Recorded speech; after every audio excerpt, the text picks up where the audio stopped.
Hello, my name is Notch Reader and this is my November wrap up and my December TBR. My name is Mark Taylor and I'm going to do my November wrap up and my December TBR. I will do these videos like this. I will do one video early in the month, and that will include the books that I've read the previous month in my wrap up and the books that I will read in this month, my TBR. So it'll be a wrap up and TBR in the same video, and I will put the timestamp in down there in the bottom if you don't want to see the books I've read, you just want to see the books I'm reading, but it'll be on the same video, and I will continue it. So your first video you'll watch will be this one's November, December, then it'll go January, February, sorry, December, January, then January, February sort of thing, and depending on how it goes, and I think if it works quite well, I think it works. If it doesn't, I will split them up then. Anyway, so what I'll do is I will now start with the books I read in November, starting with the earliest. And the first one I finished, or the first one I reviewed, I think I actually finished in October, but it's one of those books that doesn't get a lot of publicity, and I think it deserves it, so I thought I would talk about it. That's 4 Years Trapped in My Mind Palace by Johan Twist, and that's from December 2016. Okay, so it's about this 14-year-old Aaron Greenberg who catches a rare form of meningitis, and the doctors are quite sure what he's got, and he's in a vegetative state, so he can't move, he can't move his eyes, he can't swallow, he can't blink. So basically he's as in his care home, being looked after by this nurse, as this nurse who comes in. And the book is set in the 90s, so the only entertainment he's got is a black and white TV, which the care home, because they've only got it on because in case he needs it, and the only video he's really got is a Sesame Street video.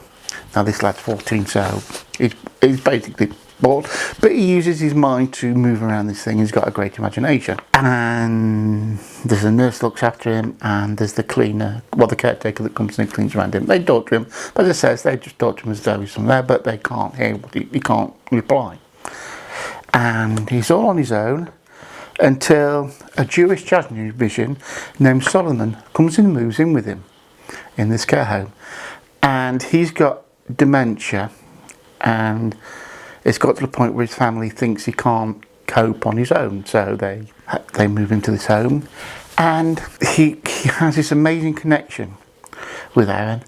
They can communicate. Solomon can hear what Aaron's saying through his mind, so they can mind read basically, and this means they can talk to each other. They even get the granddaughter, who's also the same age as Aaron, comes in and talks to him. They talk about math problem and things like that, so try to solve it. So they get to communicate, so he has a bit more of a lifestyle. Now there is an amazing, now the part from that is that occasionally Aaron gets put into Solomon's memories, and so there's a time when there's a major fight in New York. They go to a jazz club in Chicago in the 1930s. World War II scene, so it's going in that, and it's various things like that, and goes to there, and it says it finishes in the 90s.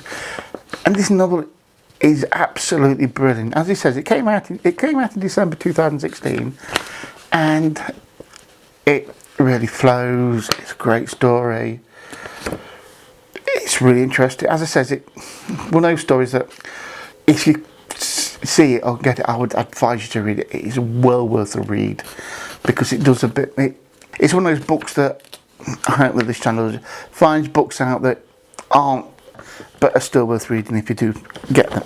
Now the next one is go to complete opposite. It's The Dark Hours, which is the 23rd Harry Bosch novel by Michael Connelly. Now this is also a detective ballad novel. I think it's the fourth one in that series. They will do work together, and the novel starts 2020 and the new year going into 2021, and it starts just before the clock strikes, and she sat in with another detective waiting for any reports of these two rapists who have been going around raping women on holidays, so like Thanksgiving and Christmas. So we're going out to rape them, and they get sorted. It's a really vicious attack. So they're doing that, and in the meantime, while waiting for that, they get a phone call. They get a emergency call in the area that they are, where they go, and she gets involved in this murder of this guy, or the killing of this guy, because in the area when everybody celebrates New Year's Eve, the end of the year, they fire all the guns in the sky, and at that time this gentleman is killed. It doesn't take long to investigate to find out that he was actually murdered, and investigates it, and with the help of Bella does it. Now what this novel really does, and it's I think when a contemporary film does, is cover issues of the day. Now obviously COVID plays a major part. The people wearing masks, and there's a bit where Harry Bosch hasn't got vaccinated, and that's all in there, and so things like that.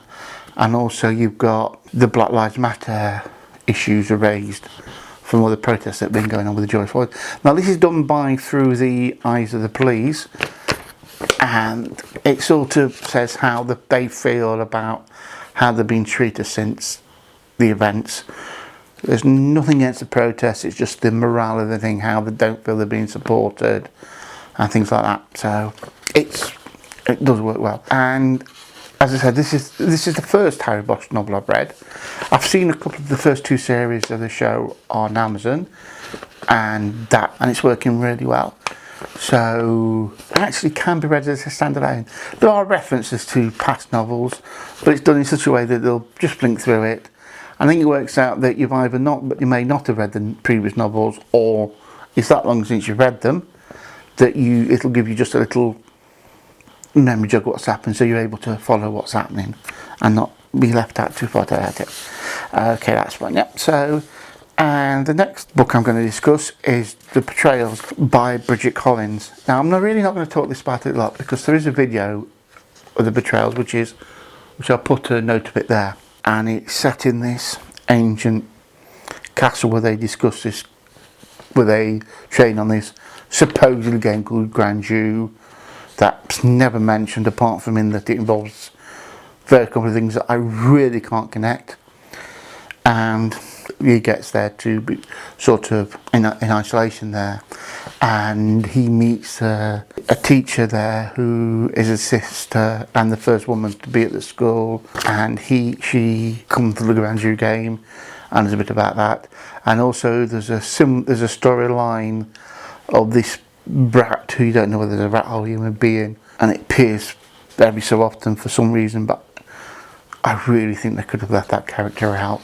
Diary entry from the minister from when he was at school, and it's discussing how he won this medal that he'd got, and what happened to this student who a tragic event happened at the end of this when he went home. So yeah, so there's that event from that, and it sort of, does it work, does it not? I mean, looking at the Goodreads, I've seen people give it a good rating, and I've seen people sort of say, yeah, there's things wrong with it, and I think there is. I mean, there is a good novel in there. I just really didn't get to it so much. Didn't really like it. And okay, so the other novel I read was Deadly Little Lies by Stephanie DeCalis, and this is Juliana Daniels finally has the life she's always dreamed: a loving husband, a career as an attorney, and a cosy apartment in Manhattan to call home.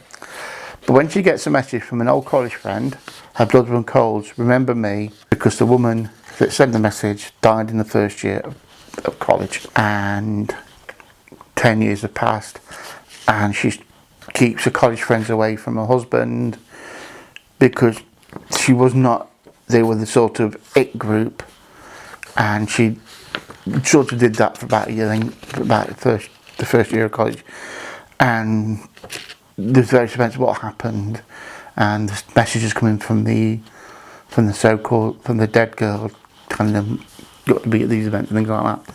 So it is very I mean, you probably think if you've got novel, the Susan Shepherd novel, Pretty Little Liars, and it is sort of that. I mean, the only difference is that the age of the people where the hassles happening and the text messages and the emails and things like that are happening when the 10 years later.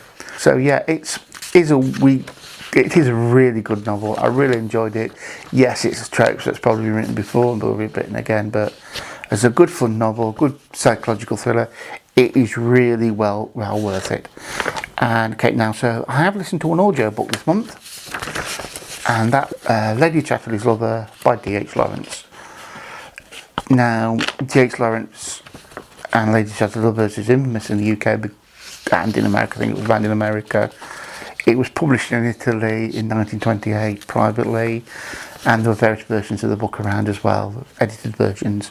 But it wasn't until the early 60s when there was a famous court case in the UK where allowed the book to be published by Penguin, and I'll put a link in the description box below if you want to read up on the court case and what happened. So anyway, so yeah, so and I read it in an audiobook, and it was read by Holiday Granier. Now, this tells a story of Lady Chatterley, who had a life before her marriage where she had a lot of freedom. She went to Germany in the summer and learned and had a very good social life, meeting people, discussing things, ways of the world, the intellectuals of the time. And she then married the second son of Lord Chatterley. However, the first son died in the war, in World War One, and the second son is injured and can't move any of his muscles, so he needs 24-hour care. So he says to Mrs. if you find somebody to have a child with, as long as I don't know who it is, I don't care. And she has sex with other different people. Now, as I said, the book was infamous, and the book is written totally through Lady Chatterley's point of view, or the viewpoint you get of hers, and it's really quite good. Like when they get a nurse for Lord Chatterley, they start losing connection and they sort of drift apart because as they have no physical connection, and they spend more and more time away. And she an affair with Mellors, the gamekeeper, who was born in the area, working class, and he joined the army and he went to India and he became an officer. Okay, so he can sort of swap between the two. He speaks in a local dialect, a more upper middle class accent, and he talks like that and sort of started this affair. And a lot, as I said, it's all written through Lady Chatterley's point of view. The sex is described through that, and there are some graphic scenes, and it is well worth a read. It's one of those novels that, because of its history, you have a sort of point of view of that novel, but once you sort of get into it, it sort of works good. The narration was absolutely brilliant. She coped with the local dialect, and I said one of the reasons why I'm reading D.H. Lawrence is because D.H. Lawrence is a local author to me. He's from Nottinghamshire, and I'd avoided. But once you read these novels, they are really good, and I mean, and they'll look out for a lot of D.H. Lawrence content coming in the next year, hopefully, if everything goes to plan. So yeah, so I can highly recommend that book. So that's my books I've read in November, and I will now go through my TBR for December. The book I'm reading at the moment is Gloria Unbound, which is by Deborah L. King. This comes out in December the 14th, 2021.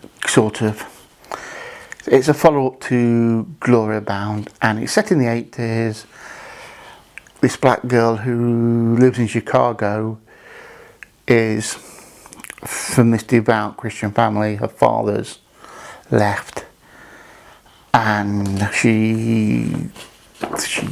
her mother beats her to get rid of the demons, and she does things, and she fell for the son, who's much older than her, during her last years at school. And at the end of the first novel, she leaves her mum after being beaten up, and it says, and this story takes from that point of view, the follow-up from that, and the story moves on. I'm over halfway through it, so I don't want to try and say too much, but it really is quite good. The references and the trigger warnings for rape, physical abuse should be there. But it is a really good story. It's a really good story, and I can only recommend the first one, and the second one, which says I'm about 70% through, is well worth the read. So I'm really enjoying that. The next book I'm reading is, which is really full of that, is An Audience with Einstein by Mark Wakeling. And this is Professor Percival Marlowe. Is a brilliant elderly astrophysicist who is dying. His greatest achievement, still unfinished, and are beyond his diminished means. Dr. Carl Donning, a neurosurgeon, finally discovers a secret method of transplanting memories from one person to another, thanks to Marlowe's millions. Miguel Sanchez, a homeless boy, agrees to become the recipient of Marlowe's knowledge and personality in this unorthodox experiment, enticed by Donning's promise of intelligence, wealth and respect, but dangerously unaware that his own identity will be lost forever. What results is a seesaw battle for control of Miguel's body as Marlowe learns, to his dismay, what his lifetime of arrogance and conceit has earned him. And when Marlowe stumbles upon the shocking procedure Donning used in desperation to succeed, the professor does what he must to defeat Donning and redeem himself at last. So yeah, so that looks really interesting. It came out in October 2019, and again it's one of those books that doesn't get much publicity, but it sounds interesting premise, and it's something that hopefully I enjoy and reviewing, as I said, up next month. And the other one is Stronghold by Kasia Bekin, and came out on June the 1st, 2021. A parable of despotism, a religious oppression. The book was banned in its country of origin. No one knows where it came from or why. For that matter, maybe the stronghold has always been there. Silent, foreboding, expectant. Generations come and went. Wars raged, kingdoms rose and fell, but the stronghold stood and observed history as it was written before in blood and fire and tears. Not a single soul has ever made it inside the stronghold, but some sure have tried. A parallel of despotism, the secret of the stronghold awaits its claimant. The question is, who will have the courage to peek inside? Okay, and the next book I want to read, which I'll probably read around Christmas. I always like to read a book that's been out a while. I read all the Sherlock novels written by Arthur Conan Doyle over one Christmas period, and I read the stories of G.K. Chesterton, Father Brown's short stories over Christmas period. It's sort of a time when I sit down. We see family over Christmas, but we don't have families all over. We've always had quiet Christmases, and so it's quite nice just to sit down and read. Whole family's getting older now anyway, so the Christmases, it's for the children. I wouldn't say for the children, but yeah, it's for the young. Christmas is one of those times that works better when you've got young children involved, whether it be your own children, nieces and nephews, and grandchildren, and great-grandchildren. They all to make Christmas. So I'm at that stage where Christmas is just So anyway, this year I'm reading The Martian Chronicles by Ray Bradbury, which is a series of short stories. Now, the strange and wonderful tale of man's experience on Mars, filled with intense images, astonishing visions, now part of the Voyager Classics collection. The Martian Chronicles tell the stories of humanity's repeated attempts to colonize the red planet. The first men were few, most succumbed to disease they called the Great Loneliness. When they saw their home planet dwindle to the size of a fist, they felt they had never been born. Those few that survived found no welcome on Mars.